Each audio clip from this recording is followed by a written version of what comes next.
so grateful to be with you tonight. I just had to click on something. Sorry. I'm grateful to be spending the next hour with you. But before we get started, I want to briefly introduce the Robin Rubin Center for Happiness and Life Enhancement to those who may be joining us tonight for the first time. This center is housed in the Sandler School of Social Work within the College of Social Work and Criminal Justice at FAU. We offer weekly wellness programming free of charge. We invite students, faculty, staff, family, and friends. Everybody's welcomed and encouraged to attend all of our center events, which include meditations every Friday at noon on Zoom. So it's really easy for you to access, as well as special workshops like this one. We're posting a link to our website and calendar events now, so I hope you will make plans to join us. That should be in the chat box. As we get into tonight's presentation and discussion, please post any questions, comments, or feedback in the chat, and we will get to them later in the program. It is now my pleasure to introduce our speaker for this evening, Sina Hoyi. Sina is a psychotherapist, a mindfulness teacher, a former binge eater, an FAU graduate, and one of my favorite former students. Utilizing a blend of traditional psychotherapy with mindfulness, meditation, Eastern philosophy, and spiritual practices, Sina helps clients let go of limiting beliefs, self-sabotage, and habitual patterns that neither serve nor support their highest selves. She believes in peace over perfection. I love that. Looking inward for healing rather than external pleasures and fixes. And that we are more powerful and creative than we even know. Tonight, Sina is going to share how we can use mindfulness to help nurture a positive relationship with food and cultivate balance through nutritional wellness. Sina, thank you so much for being here with us this evening, and take it away. Thank you, Robin, for that introduction, and thank you for the invitation to speak at FAU. Again, it's such an honor. It's such a full circle moment to come back to FAU and to be able to share the wisdom that I've learned along the way. That started with my professors that are sitting here with me today. It's awesome. So thank you so much. I'm going to share my screen.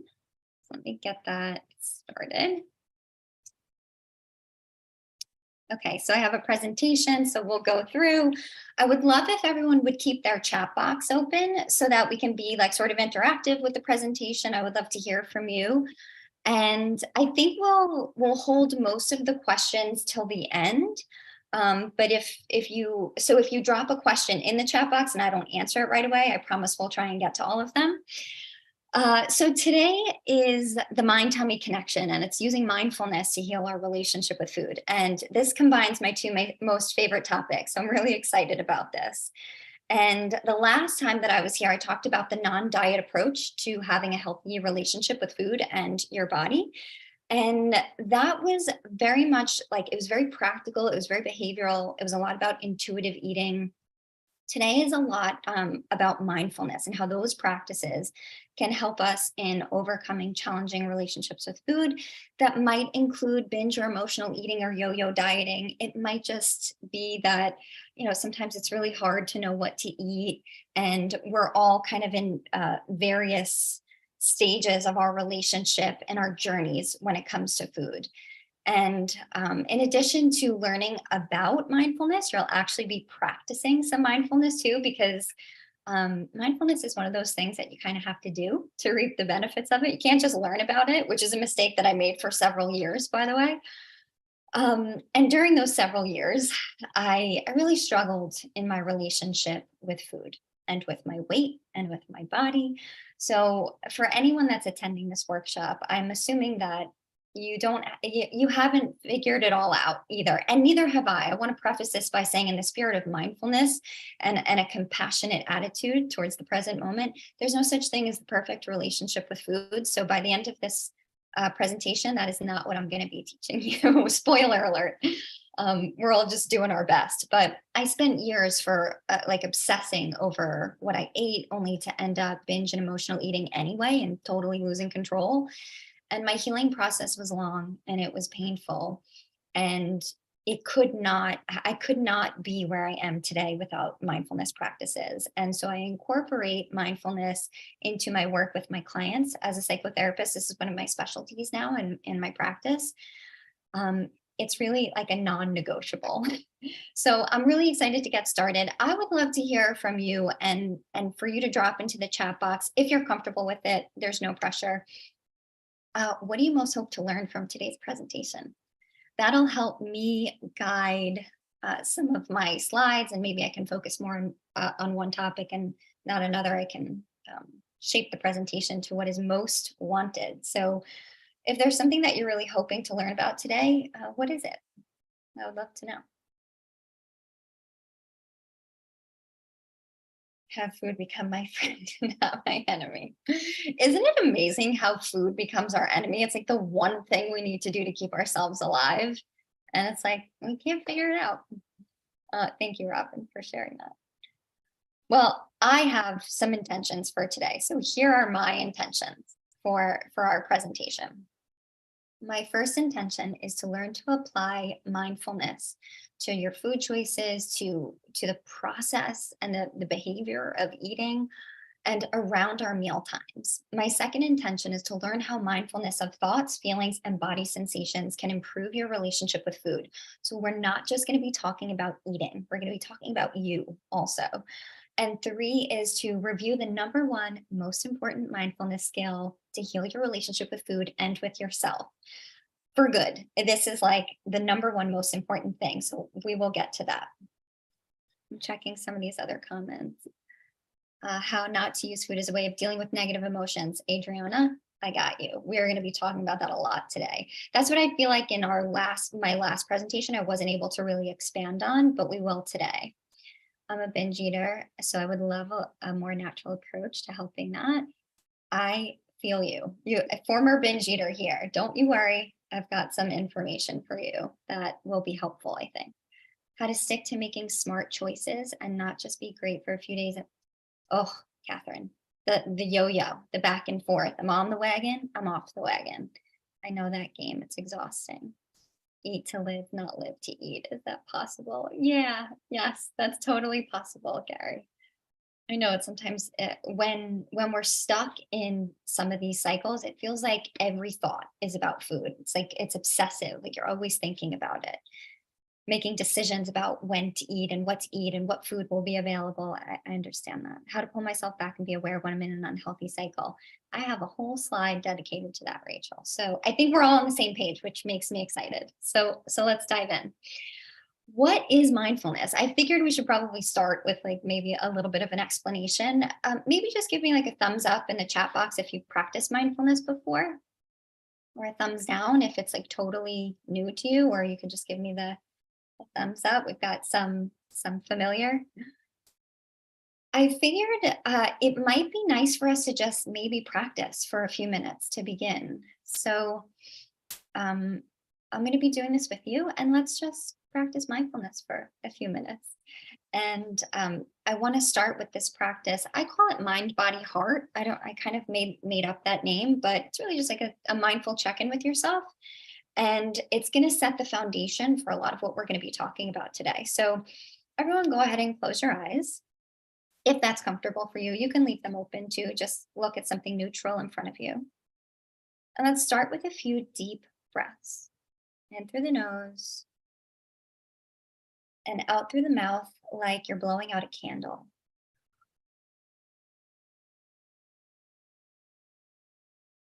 A couple more breaths like that, breathing in through the nose, feel your belly expand. Out through the mouth, feel your belly contract. One more. In through the nose, out through the mouth. And just let your breathing return to natural. In this mindful check in with yourself, you're going to ask yourself three questions. First question is, what is it like in my mind right now?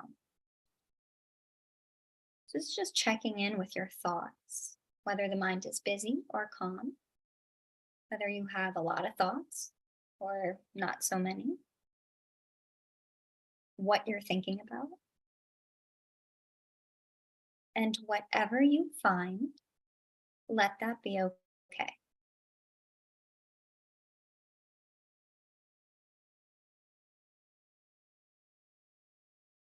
The second question you'll ask yourself is, what is it like in my body right now? What kind of sensations are coming to my awareness? What am I feeling physically right now? And whatever you find, let that be okay. It's not necessarily what you are mindful of that's important, it is the noticing itself that is most important.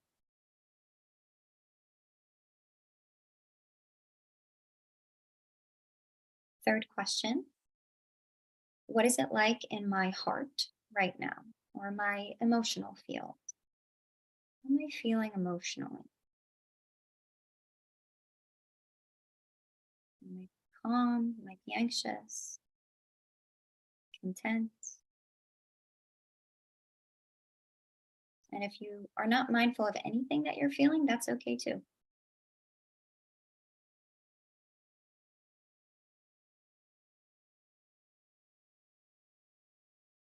And go ahead and take one more deep breath.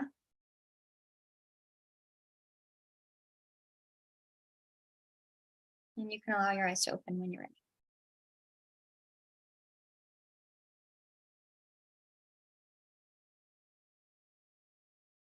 Mindfulness is just paying attention and being okay with what presents itself in our field of awareness. Mindfulness is not just paying attention, really, it's the way that you pay attention. It's with it with this open-heartedness of like, what's here right now? What is here for me to know and see? That's mindfulness. And it doesn't have to be anything formal like you're seeing in this picture.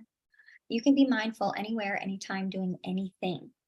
And and I know sometimes it's difficult when I give people that instruction, like just check in and don't try and fix anything. Don't try and change anything. And people will say, like, well, what if something needs to be changed and fixed? If there is something that needs to be addressed, it comes out of a space of mindful awareness rather than an automatic reaction. And let's talk about what I mean by that. Rachel said, I like that. It helped me shift my energy. It's just a mindful check in, just a few short, what's going on in here? And I'm going to go into why that's so important for our relationship with food. So, first, I have this quote, and let me know if anyone is familiar with it or if anyone knows who said this. And I'll read it out loud. An average human looks without seeing, listens without hearing, touches without feeling, eats without tasting, moves without physical awareness, inhales without awareness of odor or fragrance, and talks without thinking. Does anyone know who said that? You can say it in the chat box if you know. Helen Keller. It sounds Helen Keller-ish, absolutely. But actually it was Leonardo da Vinci. And what I love most about this quote is that, first of all, it really captures the autopilot mode that most of us are on most of the time, which is what I'm going to talk about. But what I love the most about it is that Leonardo da Vinci lived and died like 500 years ago. And the Buddha, who taught mindfulness practices, lived 2,500 years ago.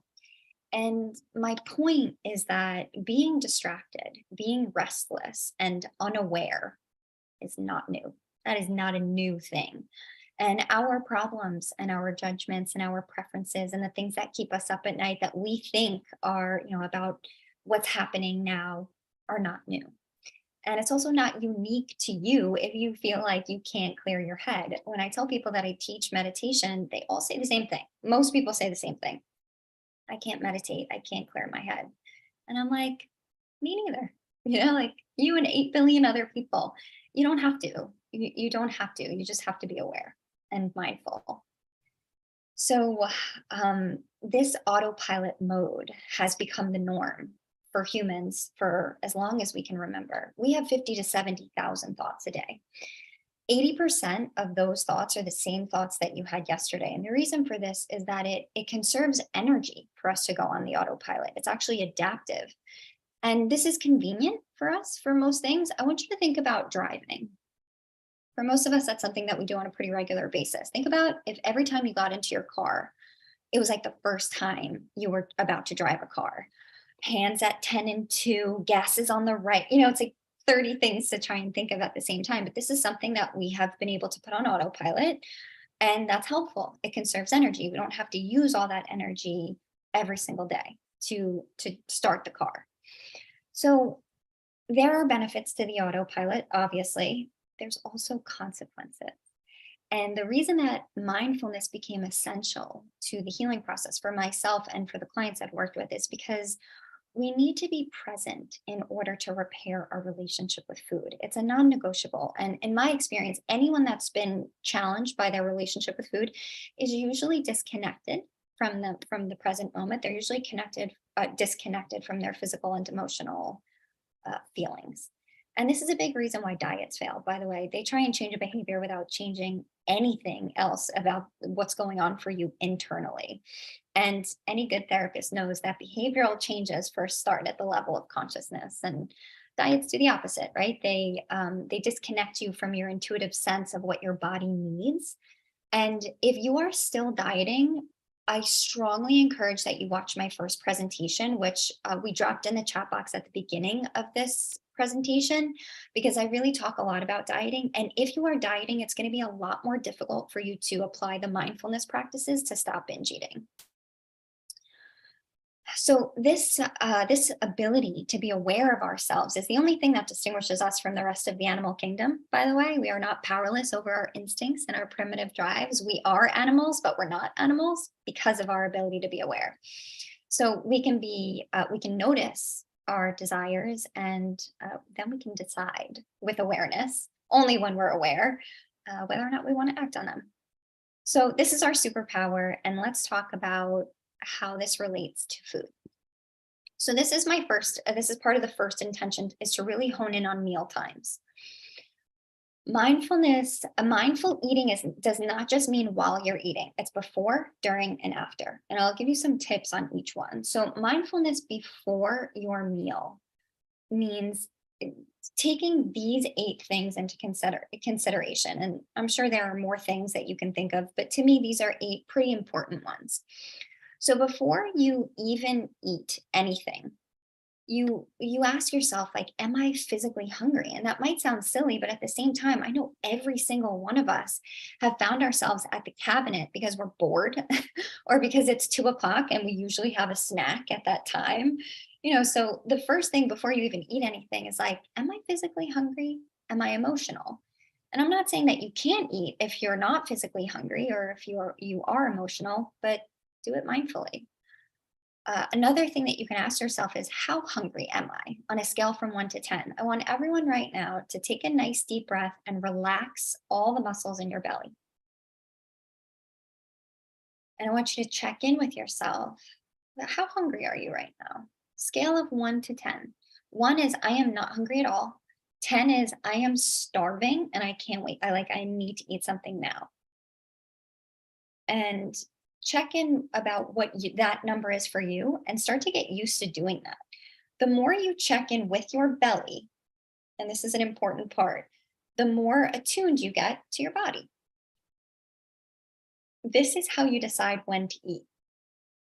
I don't know about you guys, but in my dieting phases and in the times that I had the least healthy relationship with food, I never knew what to eat or when to eat or how much to eat, or if I should eat breakfast or if I should not eat after blank o'clock. It was always confusing, but this is how you decide when to eat, is when am I hungry? And when my hunger dips to, like, when that number starts to get too high, when I get too hungry, I know that I need to eat something, because if I let myself get to like an 8 or a 9, it's going to be very difficult for me to eat mindfully. But if I eat maybe when I'm at like a 7, 6, and I eat like when I'm getting hungry and I'm noticing hunger, I'm much more likely to eat mindfully. What am I in the mood for? Again, oftentimes we listen to our thoughts about what food to select. Which brings me to number 4 is like, what am I listening to my body or am I listening to food rules? So let's say you ask yourself, what am I in the mood for? And the answer that you get is a burger. But then your thoughts start to go. And it's like, but it's too high in calories, or I shouldn't eat the bread because carbs are bad. You know, those are food rules. Food rules, and I honed in on this a lot in the first talk also. Food rules are like this list of rules about what we should and shouldn't eat, accumulated over a period of years of listening to other people, nutritionists, that fitness girl on Instagram, and Dr. Oz, and whomever else. So this is really about attuning to your body. What am I in the mood for? What is my body asking me for right now? And am I trying to make decisions about what to eat from my thoughts rather than from my tummy, and that hunger signal? Number 5 is present moment food choices. What I mean when I say present moment food choices is, how many of you are familiar with the thought process that goes something like this? Um, I'm hungry. It's lunchtime. I'm hungry. But I shouldn't eat anything with carbs because I had oatmeal for breakfast. So I shouldn't eat any more carbs today. Or how about something like, I should eat light because I'm going out to dinner later. Like you're making a choice about what to eat in the present moment based on what you used to, like what you ate before, what you might eat later. Like that is not a present moment food choice. And it's not you listening to your body and attuning to your body. So a present moment food choice is saying, what do I need right now? And then number 6 is the supportive food choices. So remember, I said, what am I in the mood for? You're in the mood for a burger. Okay. A supportive food choice does not mean that it's a free for all. And it's like, well, Sina told me I'm allowed to eat cheeseburgers for lunch, so that's mindful eating, and I'm allowed to do it. Of course, you're allowed to do it. You're allowed to do anything you want. But a supportive food choice means you ask yourself the following question: how do I want to feel after eating this meal? Like, is this going to be supportive to my body? And when you have a craving for something, let's use the burger example, and you say, uh, I really want that bun, but it's too high in calories. It's very different from saying, well, I know that that's going to aggravate my stomach because I have celiacs and I have a gluten sensitivity or intolerance or allergy. That is being supportive to your body. You need to respect your body's limitations, your body's sensitivities, your body's desires, and the way that certain foods feel in your body. So that's what I mean by supportive food choices. I don't mean healthy versus unhealthy food. That is a subjective term and it fuels a lot of unhealthy behaviors. I'm sure that some nutritionists might disagree with me on that. But if you have struggled in your relationship with food for a long time, like I did, making supportive food choices sometimes means the kale salad and sometimes it means the cookies. So my next tip is take a few deep breaths, slow down, get out of the autopilot, do the mind, body, heart, check in with yourself. Just take a few deep breaths. Be conscious that you're about to go into a meal. And number 8 is to express gratitude. And gratitude is a life changing practice. But if we can express gratitude for our food before we eat it, we are now in a relationship with that food, and we are understanding that this food is about to be taken inside our body to nourish us, and that's pretty special. And over time, I do believe that that has an influence over the types of foods that we want, the types of foods that we select, and the eating practice itself. So that's mindfulness before you even eat anything. This is how mindfulness can be helpful. So now let's talk about mindfulness during your meal times. For those of you that have meditated, you will know that in a meditation, the instruction is usually follow the breath, check in with your body sensations, follow a mantra, follow a visualization. You usually have some sort of anchor for your attention. When you are eating mindfully, you use the food and the experience of eating as the object of your meditation. So Would you sit down to meditate and turn on the TV? No, of course not. Would you sit down to meditate and turn on a podcast? Would you sit down to meditate and start scrolling through TikTok? No. So if you're going to eat and you want to be practicing mindful eating, turn off the distractions. No TikTok, no YouTube, no scrolling through your emails and answering text messages, etc. Sit down. This is a good tip. I don't know about you, but I remember my binge eating days. I used to always do it standing up. I don't know what it was about that, but it was always standing up with one hip leaning on the kitchen counter. It was like my binge stance. So sit down, like be intentional about the fact that you're about to eat something and use your senses. The food is the object of the meditation. Remember that Leonardo da Vinci quote, smell, taste, touch, like be there with your food. It deserves your attention. Also, as you're eating, and if you can eat like sort of slowly, you check in with your belly again. You checked in with your belly before to find out how hungry you were. This is how you find out how full you are, is checking in with the belly. So a tip that a monk gave me on a meditation retreat, which I have not forgotten about and still practice to this day, is to put your fork down in between each bite, or your spoon or your chopsticks or whatever utensil you're using, is just slow it down. I also want to say that when you eat mindfully, it's literally hard to overeat. Has anyone done the mindfulness of eating the raisin? Robin, I feel like we may have done that in one of your classes. I could be right. Um, I have taught that in a lot of my meditation classes, and we very slowly and mindfully eat like a few raisins, and people always say the same exact thing, which is that they didn't realize how satisfying a raisin could be. And they're like, I always ask, like, is that how you usually eat raisins? And they say, no, I usually shovel them in my mouth like handfuls at a time. Food is infinitely more satisfying when you slow it down. Okay, and now this is mindfulness after your meal. Just again, check in. Like you're starting to see the pattern here, right? Just check in. How full are you? What does your stomach feel like right now? Was that food even satisfying? How does that food feel in my body?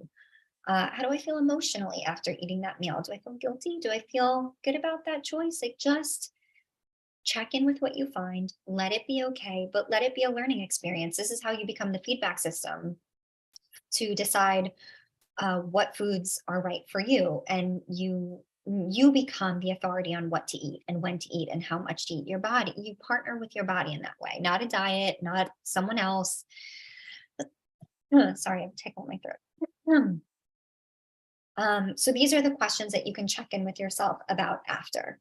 I have a mindful eating chart that is going to help you with all of these things, and I'll drop it in the chat box at the end.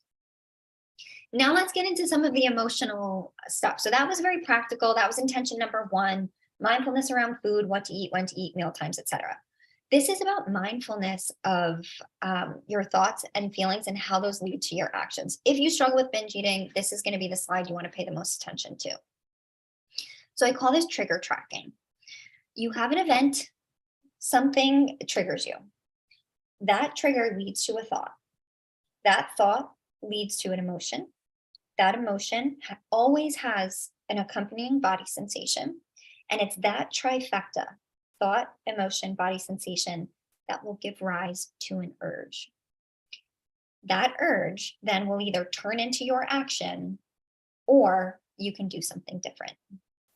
Because you can be, when you are aware of your thoughts, emotions, body sensations, and urges, you have a choice about whether or not you want to follow through on that urge. So anyone that was like, I just want to learn how to like not lose control around food, this is it.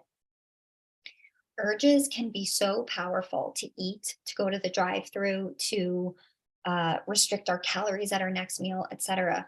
And we can follow through on that, or we can choose something different. We can choose an action that is more supportive to us in that moment. So let's go over a couple of examples so that you can get a feel for this. So example number one, I need to lose 20 pounds. Let's say that the triggering event was that you look in the mirror, because this is the case for many of my clients. So I need to lose 20 pounds. The feelings that come with that thought are anxiety, shame, frustration. And then the body sensations that come with anxiety, shame, and frustration are generally something like pressure in the chest and a tension in the body. And now we have an urge, and the urge is like, "Ugh, I'm only going to eat lettuce and chickpeas for lunch today because I need to get myself together." The urge is to be restrictive. The urge is to only eat 200 calories at the next meal.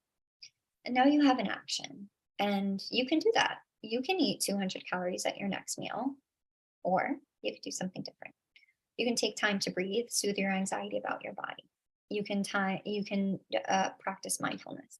There is a space between the urge and the action. And unless you are checking in with yourself, unless you are aware of your thoughts, your feelings, your sensations, your mind, body, heart, you are in the autopilot mode, and you will do what is habitual and what is automatic to you.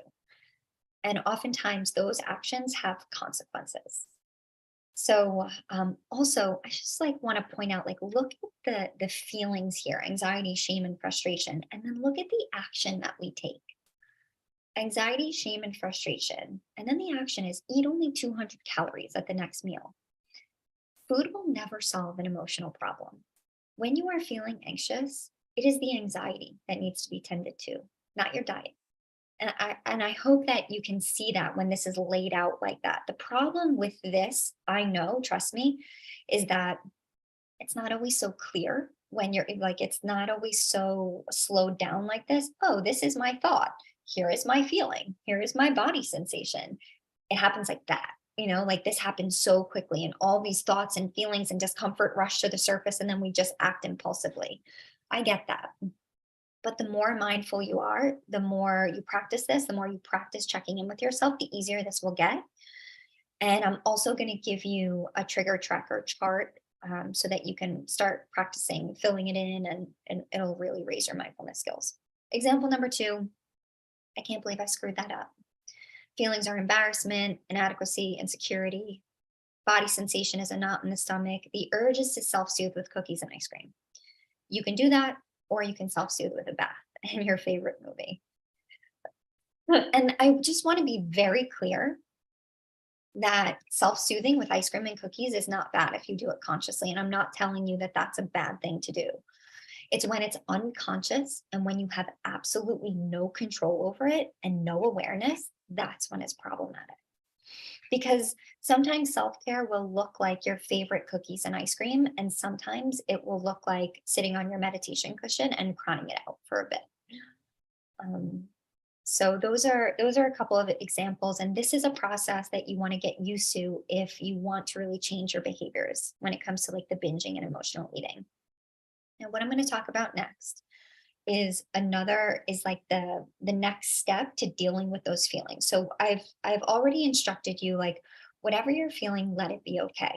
Right? Like that's the basis of mindfulness. Like check in and let whatever you find be okay. Your thoughts, your feelings, your body sensations. This next practice is going to be for when the emotions are really strong.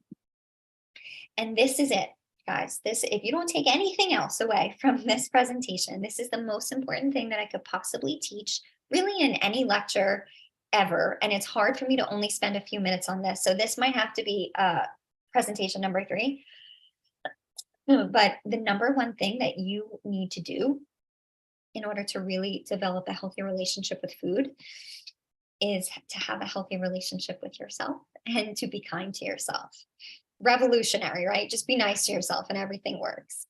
Um, I love this quote by the Buddha: "You can search the entire universe and never find another sentient being more worthy of your love and affection than you." I know what some of you are thinking, because I thought it also. Um, I've gained weight. I've done this to myself. I've been out of control. How can I be nice to myself? How can I be accepting? How can I be compassionate to myself? I can't, I don't know how to do that. If you are not kind to yourself in your thoughts and your emotions, why would you be kind to yourself with food? Self compassion leads to self care. Self criticism leads to self destruction. This is one of the things that I know to be true over and over and over again with myself and my clients. I have yet to meet a binge or emotional eater that is not oftentimes harsh and self critical. And I have yet to meet another human that couldn't ease up on themselves a bit. We're all guilty of being a little hard on ourselves at times. And I know at this point, like I said, it might be hard for you to be compassionate with yourself, but honestly, it's not negotiable. If you want to have a healthy relationship with food, you need to have a healthy relationship with yourself. If you want to be gentle with your nutrition, you have to be gentle with yourself. And that means when you screw up, it doesn't mean that you're just kind and compassionate and understanding and forgiving of yourself when you stick to the diet or you are on the wagon or you're doing good. It means when you screw up, when you eat the thing you told yourself you weren't going to eat, it's when you binge and when you fall off the wagon and when you lose the job and you screw up the interview and in whatever form your self disappointment takes, that is the time that is the most important time to be compassionate with yourself. Life is difficult and there will be so many things that will cause stress and disappointment and grief and so many difficult feelings. We do not have to be a source of our own stress. It's the least that we can do for ourselves. Um, so I want everybody to take a second and put a hand over their heart, and we're going to practice some self compassion. Take a couple of deep breaths. And all I want you to do is say something kind to yourself. Proud of you for showing up today. You could be doing a million other things. Or I'm proud that you're working on this. I'm so proud of you for even wanting to be conscious in your life. Or I think you're doing really good. And I forgive you for being imperfect. That is a sneak peek of my own self-compassion. Forgive you for not being perfect. You're doing okay. Simple as that. So, some of the do's and don'ts of self compassion. Obviously, on the don't column, it's the criticism, it's the comparison, it's the unrealistic expectation, it's ignoring your needs for play and rest, it's tying your worth to your weight and your shape, it's judging your body, calling yourself names. On the list of the things you should do is talk to yourself the same way you would talk to a friend. We would never talk to our friends the way that we talk to ourselves internally. Prioritize self care, get enough rest and play, be kind to your body, even if you want to make changes. It's not like, oh, let me lose 30 pounds and then I'll be nice to myself. Doesn't work that way. I know what you're all thinking. Stay in touch with your thoughts and feelings, mind, body, heart, self check in, eat mindfully, learn when you overeat rather than shame spiral. Like you take that as like, like what's going on? Oh, yeah, I was kind of stressed today. Oh, okay. Like learn from those experiences. Take the lesson, leave the shame. Move your body in a way that feels good. Don't force exercise. So this practice of RAIN, and this is what I'm going to leave you with, is putting everything together. Recognize what you're feeling and let that be okay. Recognize and accept. This is how I feel. This is what's here in this present moment. Just let it be okay. Check in with your mind. Check in with your body. Just be in that experience. And then put your hand over your heart and say something nice to yourself. Be nurturing and emotionally supportive to yourself in that moment. Recognize your feelings, let it be okay, check in with your mind and body, and then be kind to yourself. If you can do this, this won't just change your relationship with food, it'll change your relationship with yourself. And the impact of that will influence pretty much your whole entire life. So that is my spiel. There are some resources that I would like to share with you. These are, I wrote down too, some of my favorite meditation apps and mindfulness books. Also, that's all of my contact information. I am a resource for you. So please feel free to email at any time. Also on my YouTube channel, I have some guided meditations you might find helpful. I am dropping in the chat box an ebook that is the 11 things to stop doing to stop binge eating. A mindful eating chart that you can start to fill out to help you gain more mindfulness around meal times, and then a trigger tracker to help you gain more awareness of thoughts, feelings, body sensations, and give you the mindfulness skills that you need to really feel like you're in control. All right, that's all I got. That's Wow.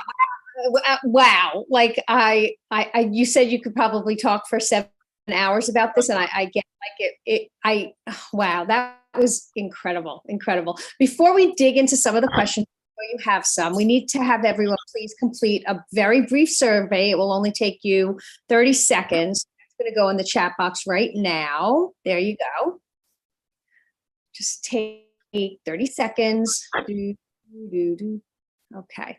And right after you do that, you can start to write some questions in the chat box if you like. As soon as you finish that. Okay. So we do have a few minutes for questions. So does anybody want to write any in the chat box? I don't see any yet. Or if you want to raise your hand and I can see you.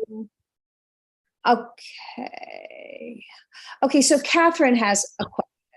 Do you have suggestions for how to keep these great tips top of mind? I was thinking that too. Let me think about that. So the mindful eating tips and the mindfulness practices themselves, I would say commit to like making mindfulness a part of your day. And one of the things that I coach my clients to do is to set an alert on your cell phone or your calendar or put a post-it somewhere that you'll see it and do that self check-in at least once a day. What's happening here? My mind, my body, my heart, do that at least once a day. And you can set reminders to do that however you want. When it comes to the mindful eating, you can, I would say, how to keep that top of mind when it comes to the mindful eating.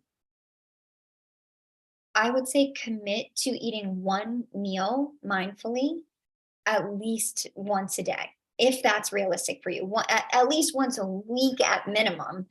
Eat without anything, no TV, no nothing, just eating.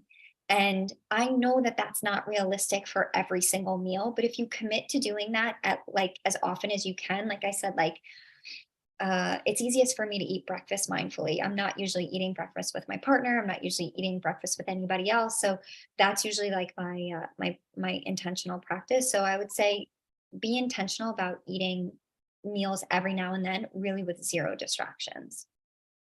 And those skills will start to transfer over to when you aren't eating with other people or when you do have to eat in a setting that is somewhat distracting. I was actually thinking at the beginning of the presentation when you were talking about some of the before you eat, actually putting some of those questions, taping them to my refrigerator. Totally. That's a great idea. Yeah. I think so often it's dinner time, like it's going to be dinner time now, and like, am I hungry? Like sometimes we eat just because it's dinner time, and Right. I'm not really hungry. Right. So I think I do that a lot, actually. Mhm. Does anybody have any other questions? I don't see any in the chat box because you did such a fabulous job presenting. They don't have any questions. So anybody want to raise their hand and ask a question? I'm looking. Okay, regarding self-compassion, once someone starts thinking negatively or self-critically, it can be easy to get swept up into a negative thought cycle. Any tips on how to break the cycle and change course? It's easy to get swept up in the negative thought cycle. Any tips on how to break the cycle and change course? Yeah, sure. It is, first of all, how human is that, right? Is to get stuck in that cycle and the rumination. I think we have to remember first and foremost, and this is something that mindfulness teaches us, is that our thoughts are not us. We are the ones who are noticing our thoughts, and we are aware of our thoughts. It's that awareness that distinguishes us from the rest of the animal kingdom, as I mentioned earlier. So first, just have compassion that you got stuck in the cycle. Like have compassion that like, wow, I've been ruminating about this for X amount of time. This is where that practice of checking in with yourself regularly is going to show up for you. So we call mindfulness a practice because of this specifically. In the moments when we really need it, that's when your awareness is going to kick in if you practiced it. And you're going to say, like, ooh, like I am angry right now, or like, oh my goodness, I feel so much pressure in my chest right now. The more you practice that awareness, the more you're going to notice it, but you have to practice it. So have compassion for yourself for getting stuck, even if you were stuck and lost in that thought stream for minutes or hours or days or years, and just start again. Every moment is new and fresh. This is what mindfulness teaches us, is just come into now and say, like, oh, like I was really suffering for like that time that I was stuck in that thought pattern. Like, let me practice that rain. Okay, I was feeling shame and anxiety and irritation. Okay, I can accept that. I can let that be here. My body feels tight and tense. My thoughts are racing. I'm being very critical right now. And then, like, let me give myself some compassion. And then you breathe for a few minutes and you support yourself. I hope that answers the question. So, well, you're getting compliments. Wonderful presentation. Relate to many of the scenarios. Yes, Lorraine, you are not alone. That's for sure. Those scenarios were like, been there, done that. And Rachel said, talk to you like you would talk to a friend. I like that statement. That's my takeaway tonight. And that's true. That's true in all parts of our life, not just eating, right? It's Yes. we really are so critical and we just go to the negative so quickly, which, yeah, we're wired like that. You should all know that. So, and I think sometimes when I'm eating, I even forget to like taste my food. It's like you're not tasting it.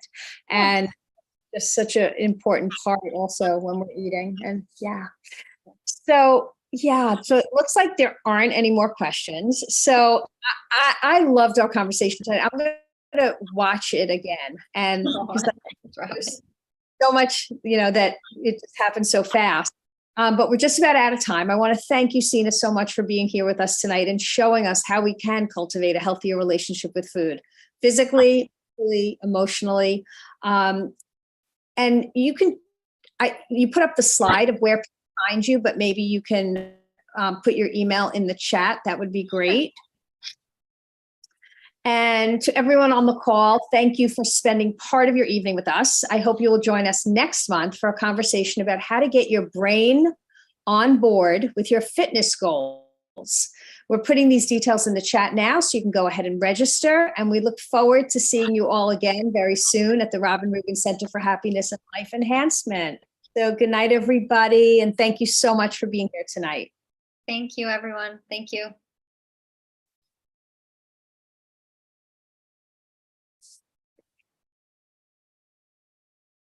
And it will be, there will be a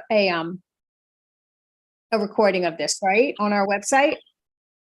I believe we'll have a recording of this. Yes. Yep. The recording should be available almost immediately. So great. Go to the Robin Rubin Center for Happiness and Life Enhancement and the recording will be there. I believe it'll actually be on our, I don't know if we post it to the actual website or if it's on our college YouTube page. I can pull that up.